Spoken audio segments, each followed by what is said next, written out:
+1 അലോട്ട്മെൻറ്റിൻ്റെ സമയത്ത് ഏറ്റവും കൂടുതൽ കേൾക്കുന്ന ഒരു വാക്കാണ് WGPA. എന്താണ് ഈ WGPA? എങ്ങനെയാണ് WGPA കാൽക്കുലേറ്റ് ചെയ്യുക? കംപ്ലീറ്റ് കാര്യങ്ങൾ മിസ് ഈ ഒരു വീഡിയോയിലൂടെ പറഞ്ഞുതരാം. അപ്പോൾ ഈ WGPA എന്ന് പറഞ്ഞിട്ടുണ്ടെങ്കിൽ നിങ്ങളുടെ ഈ ഗ്രേഡ് പോയിൻ്റ് ആണ്. അതായത് നിങ്ങളുടെ അക്കാഡമിക് വാല്യൂ പാർട്ട്, നിങ്ങൾ എഴുതിയ പരീക്ഷ ഉണ്ടാവില്ലേ, നിങ്ങൾ എഴുതിയെടുത്ത പരീക്ഷയുടെ ആ മാർക്കും പ്ലസ് നമ്മുടെ ബോണസ് വാല്യൂ പാർട്ട് എന്ന് വെച്ചാൽ നിങ്ങൾക്ക് ബോണസ് പോയിൻറ്റും കാര്യങ്ങളൊക്കെ കിട്ടിയിട്ടുണ്ടാവില്ലേ, അതിൻ്റെ മാർക്കും കൂടി ആഡ് ചെയ്തിട്ടുള്ളതാണ്. അപ്പോൾ അതെങ്ങനെയാണ് കാൽക്കുലേറ്റ് ചെയ്യേണ്ടത്, എന്തൊക്കെ ചേരുന്നതാണ് നമ്മുടെ ഈ ഒരു WGPA എന്നാണ് മിസ് പറയുന്നത്. അപ്പോൾ ചില മക്കളൊക്കെ പറയാറുണ്ട്, മിസ് എന്നെക്കാൾ മാർക്ക് കുറഞ്ഞ ഒരാളായിട്ട് പോലും അവന് എന്ത് കിട്ടി, പെട്ടെന്ന് തന്നെ അഡ്മിഷൻ കിട്ടി അല്ലേ, എനിക്കാണ് അവനേക്കാൾ കൂടുതൽ A+ ഉള്ളത്, പക്ഷേ എനിക്ക് എന്ത് കിട്ടിയിട്ടില്ല, മാർക്ക് കിട്ടിയിട്ടില്ല. ഈ കാര്യങ്ങളൊക്കെ നിങ്ങൾ കേട്ടിട്ടുണ്ടെങ്കിൽ അത് എന്തുകൊണ്ടാണെന്ന് വെച്ചാൽ ഈ WGPAയിലുള്ള വ്യത്യാസം കൊണ്ടാണ്. അപ്പം നമ്മളെക്കാൾ A+ കുറഞ്ഞ ഒരാൾക്ക് പോലും അഡ്മിഷൻ നിങ്ങളെക്കാൾ മുൻപ് കിട്ടിയിട്ടുണ്ടെങ്കിൽ അവിടെ മാറ്റർ ചെയ്യുന്ന ഒരാളാണ് ഈ WGPA. ഓക്കെ, അപ്പോൾ അതെങ്ങനെയാണെന്നുള്ളത് കാൽക്കുലേറ്റ് ചെയ്യാം. അപ്പോൾ അതിൻ്റെ കൂടെ തന്നെ മക്കളെ, നിങ്ങൾ +1 സയൻസ് ഓർ കൊമേഴ്സ് ആണ് എടുക്കാൻ പോകുന്നതെന്നുണ്ടെങ്കിൽ നിങ്ങളുടെ കൂടെ നമ്മുടെ എക്സാമിനർ ഉണ്ടാകും. നിങ്ങൾക്ക് ധൈര്യമായിട്ട് നമ്മുടെ എക്സാമിനറിൻ്റെ അഗ്നി ബാച്ചിൽ അഡ്മിഷൻ എടുക്കാം. നിങ്ങൾക്ക് കംപ്ലീറ്റ് ആയിട്ടുള്ള കാര്യങ്ങൾ പഠിച്ച് നിങ്ങളുടെ എക്സാമിന് ഫുൾ മാർക്ക് വാങ്ങിക്കാനുള്ള എല്ലാ അസിസ്റ്റൻസും നമ്മുടെ ബാച്ചിലൂടെ നിങ്ങൾക്ക് വേണ്ടി പ്രൊവൈഡ് ചെയ്യുന്നുണ്ടാകും.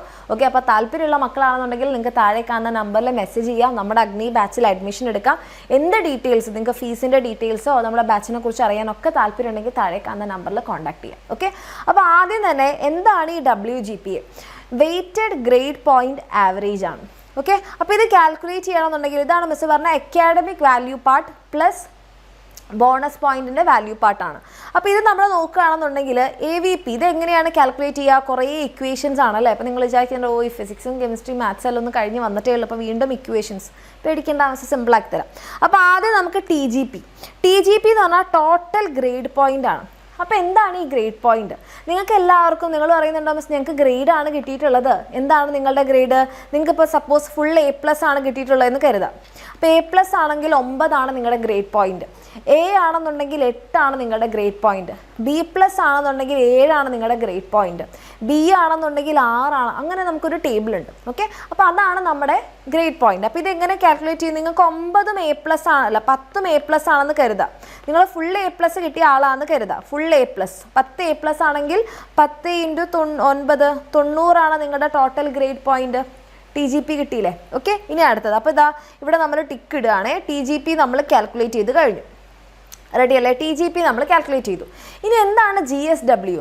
GSW എന്ന് പറഞ്ഞാൽ total grade value of subject for which weightage is given.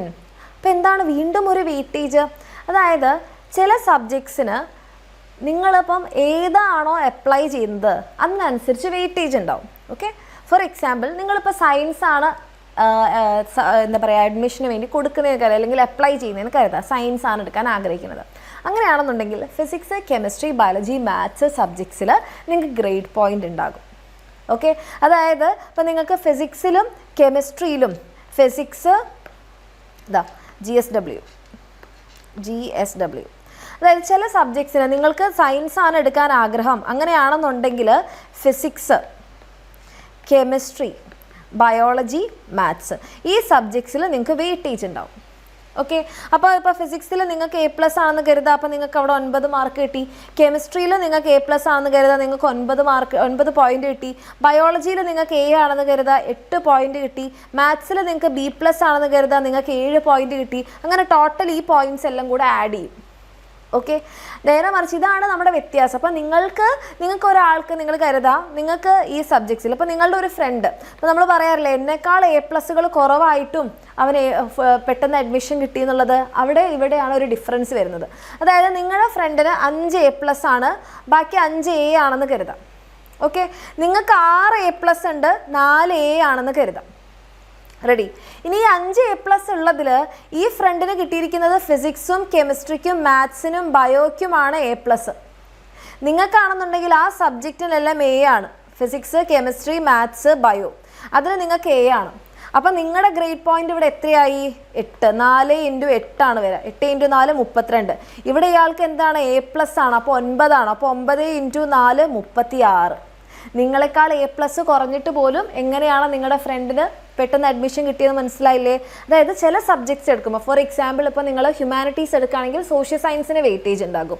ഇനിയിപ്പോൾ കൊമേഴ്സ് എടുക്കുകയാണെങ്കിൽ മാത്സിന് വെയിറ്റേജ് ഉണ്ടാകും. അത് ഒരു നിങ്ങളുടെ പ്രോസ്പെക്ടസിൽ ഡീറ്റെയിൽ ആയിട്ട് പറയുന്നുണ്ട് ഏതൊക്കെ സബ്ജക്ട്സിനാണ് വെയിറ്റേജ് കൊടുക്കുന്നത്. നിങ്ങൾ എടുക്കുന്ന സ്ട്രീം അനുസരിച്ചാണ് ഈ വെയിറ്റേജ് കൊടുക്കുക. അപ്പോൾ അതാണ് നമ്മുടെ GSW. ഓക്കെ, ഇനി അടുത്തത് ബോണസ് പോയിന്റ്. അപ്പോൾ ബോണസ് പോയിന്റ് എങ്ങനെയാണ് കിട്ടുക, ആർക്കൊക്കെയാണ് കിട്ടുന്നതെന്നുണ്ടെങ്കിൽ വീഡിയോ നമ്മുടെ ചാനലിൽ അപ്ലോഡ് ചെയ്തിട്ടുണ്ട്, അത് കാണാം. അപ്പോൾ ബോണസ് പോയിന്റ് ഉണ്ടെങ്കിൽ അത്, ഇനി മൈനസ് പോയിന്റ് ഉണ്ടെങ്കിൽ അത് മൈനസ് ചെയ്യും കേട്ടോ. ഇനി ടോട്ടൽ നമ്പർ ഓഫ് സബ്ജക്ട്സ്, അത് എപ്പോഴും കോൺസ്റ്റന്റ് ആണ്, 10 സബ്ജക്ട്സ് ആണ്. ഇനി total number of subjects four which weightage is given. ഇപ്പോൾ സയൻസ് ആണെന്നുണ്ടെങ്കിൽ 4 സബ്ജക്ട്സിനാണ് വെയിറ്റേജ് കൊടുക്കുക. ഇപ്പോൾ ഹ്യൂമാനിറ്റീസ് ഒക്കെ ആണെങ്കിൽ സോഷ്യൽ സയൻസിനാണ്, അപ്പോൾ ഒരു സബ്ജക്റ്റിനാണ് വെയിറ്റേജ് കൊടുക്കുക. കൊമേഴ്സ് ഒക്കെ ആണെന്നുണ്ടെങ്കിൽ ചില സമയത്ത് സോഷ്യൽ സയൻസ്, അത് ഓരോ ഓപ്ഷൻ അനുസരിച്ചാണ് ഓക്കെ നിങ്ങൾക്ക് വെയിറ്റേജ് കൊടുക്കുന്നത്. അപ്പോൾ അതാണ് total number of subject weightages given. Okay, അപ്പോൾ അതനുസരിച്ച് നമ്മൾ എന്ത് ചെയ്യുക, എങ്ങനെയാണ് WGPA കാൽക്കുലേറ്റ് ചെയ്യേണ്ടത് മിസ് പറഞ്ഞുതരാം. ഇത്രയും ഓക്കെ ആണോ? ഈ പറഞ്ഞ സാധനങ്ങൾ, ഇത് നമ്മുടെ ബോണസ് പോയിന്റ്, ഇത് മൈനസ് പോയിന്റ്, അങ്ങനെയാണ് ബോണസ് വാല്യൂ പാർട്ട് കാൽക്കുലേറ്റ് ചെയ്യുക. ഇത് ടോട്ടൽ ഗ്രേഡ് പോയിന്റ്, ഇത് വെയിറ്റേജ് ഉള്ള സബ്ജക്ട്സിൻ്റെ grade point, total number of subject, ഇത് വെയിറ്റേജ് ഉള്ള സബ്ജക്ട്സിൻ്റെ ടോട്ടൽ നമ്പർ. ക്ലിയർ അല്ലേ? ഇനി നമുക്കിത് കാൽക്കുലേറ്റ് ചെയ്ത് നോക്കാം. ദമസ് ഇവിടെ ഓൾറെഡി എഴുതി വെച്ചിട്ടുണ്ട്. AVP എങ്ങനെയാണ് കാൽക്കുലേറ്റ് ചെയ്യുക? Academic value part, TGP plus GSW plus TSW, ഇതാണ് നമ്മുടെ കാൽക്കുലേഷൻ അല്ലേ? അപ്പോൾ ഇവിടെ TGP എന്ന് പറയുമ്പോൾ ഇതാണ് മിസ് പറഞ്ഞ ആ ഗ്രേഡ് പോയിന്റ്. A+ ആണെന്നുണ്ടെങ്കിൽ 9, A ആണെന്നുണ്ടെങ്കിൽ 8, B+ ആണെങ്കിൽ 7, അങ്ങനെ ഉണ്ട്. അപ്പം ആദ്യത്തെ നമ്മുടെ TGP, നിങ്ങൾ ഫുൾ A+ കിട്ടിയ ഒരാളാണെന്നുണ്ടെങ്കിൽ 10 സബ്ജക്ട്സിനും നിങ്ങൾക്ക് 9 ആണ് നിങ്ങളുടെ ഗ്രേഡ് പോയിന്റ്. അപ്പോൾ 10 × 9 90. ഇനി നിങ്ങൾ സയൻസ് ആണ് ചൂസ് ചെയ്യുന്നതെന്നുണ്ടെങ്കിൽ നിങ്ങൾക്ക് 4 സബ്ജക്ട്സിന് ഗ്രേഡ് പോയിന്റ് കിട്ടും. 4 സബ്ജക്ട്സിന് നിങ്ങൾക്ക് A+ ആണെന്ന് കരുതുക, അപ്പോൾ 9 ആണ് പോയിന്റ്. 4 × 9 36. ഇനി TS, total number of subjects 10.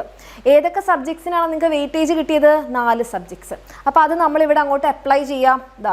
ആദ്യം 90 ടോട്ടൽ ഗ്രേഡ് പോയിന്റ്, നിങ്ങൾക്ക് ഏതിനൊക്കെയാണ് വെയിറ്റേജ് കിട്ടിയത്? 36. Total number of subject 10 plus നമുക്ക് 4 സബ്ജക്റ്റിന് വെയിറ്റേജ് കിട്ടി. ഇനി നിങ്ങൾക്ക് ബോണസ് പോയിന്റ് ഉണ്ടെങ്കിൽ, ബോണസ് പോയിന്റ് ഇപ്പോൾ നമുക്ക് മാക്സിമം 10 ആണ് കിട്ടുക അല്ലേ? മൈനസ് പോയിന്റ് ഒന്നും ഇല്ല. ഓക്കെ, ഡിവൈഡഡ് ബൈ എന്താ നമ്മളോട് ഇക്വേഷനിൽ തന്നിരിക്കണേ? Divided by 10. ഡിവൈഡഡ് ബൈ 10 ഇക്വേഷനിൽ തന്നെ ഉണ്ടായിരുന്നു, ഡിവൈഡഡ് ബൈ 10. അപ്പോൾ 10 വെട്ടിപ്പോയി. അപ്പോൾ ഇത് അങ്ങോട്ട് കാൽക്കുലേറ്റ് ചെയ്ത് കഴിഞ്ഞാൽ അതാണ് നിങ്ങളുടെ എന്ത് വരിക. അപ്പോൾ നമുക്കിതൊന്ന് കാൽക്കുലേറ്റ് ചെയ്ത് നോക്കാം. Okay, calculator. പക്ഷേ മാത്സിൽ അത്ര പുലിയല്ലാത്തത് കൊണ്ട് നമുക്ക് വിശദമായി തന്നെ കാൽക്കുലേറ്റ് ചെയ്യാം. അപ്പോൾ 126 ഡിവൈഡഡ് ബൈ 10 + 4 14. അപ്പോൾ ഡിവൈഡഡ് ബൈ 14. അപ്പോൾ നിങ്ങളുടെ WGPA വരുന്നത് 9 ആണ്. 9. ഓക്കെ, ഇത് വെച്ചിട്ടായിരിക്കും നിങ്ങൾക്കൊരു സ്കൂളിൽ കിട്ടുമോ ഇല്ലയോ എന്നൊക്കെ ഉള്ളത് പറയാം. ഇനി നിങ്ങളുടെ സൈറ്റിൽ തന്നെ, നമ്മുടെ ഇതിൻ്റെ അപ്ലൈ ചെയ്യേണ്ട സൈറ്റിൽ തന്നെ നിങ്ങൾക്ക് ഓരോ സ്കൂളിലും നിങ്ങൾ അലോട്ട് ചെയ്യുന്ന, അല്ലെങ്കിൽ നിങ്ങൾ സെലക്ട് ചെയ്യുന്ന സ്കൂളിലെ കഴിഞ്ഞ വർഷം ലാസ്റ്റ് അഡ്മിഷൻ എടുത്ത ആളുടെ WGPA കൊടുത്തിട്ടുണ്ടാവും. അപ്പോൾ അതിനനുസരിച്ച് നിങ്ങൾക്ക് നോക്കാം, ചെക്ക് ചെയ്യാം എനിക്കിവിടെ കിട്ടുമോ ഇല്ലയോ എന്നൊക്കെ ഉള്ളത്. അപ്പോൾ എങ്ങനെയാണ് WGPA കാൽക്കുലേറ്റ് ചെയ്യേണ്ടത് എന്നുള്ളത് മനസ്സിലായോ? ഓക്കെ, ഇത്രേ ഉള്ളൂ, സിമ്പിളാണ്. അപ്പോൾ ഇത് വെച്ചിട്ട് നിങ്ങൾ തന്നെ ഒന്ന് കാൽക്കുലേറ്റ് ചെയ്ത് നോക്കുക എത്രയാണ് നിങ്ങളുടെ WGPA എന്ന്. ഓക്കെ, അപ്പോൾ ഇത് മാക്സിമം നിങ്ങളുടെ ഫ്രണ്ട്സിലേക്കൊക്കെ ഷെയർ ചെയ്യുക. ഇതേപോലത്തുള്ള ഡീറ്റെയിൽഡ് ആയിട്ടുള്ള വീഡിയോസും അലോട്ട്മെൻറ്റിൻ്റെ കാര്യങ്ങളെല്ലാം നമ്മുടെ ചാനലിൽ വരുന്നുണ്ടാവും. അപ്പോൾ ചാനൽ സബ്സ്ക്രൈബ് ചെയ്യുക. അതുപോലെ നമ്മുടെ ബാച്ചിൽ അഡ്മിഷൻ എടുക്കാൻ ആഗ്രഹം ഉണ്ടെങ്കിൽ താഴെ കാണുന്ന നമ്പറിൽ മെസ്സേജ് ചെയ്യുക.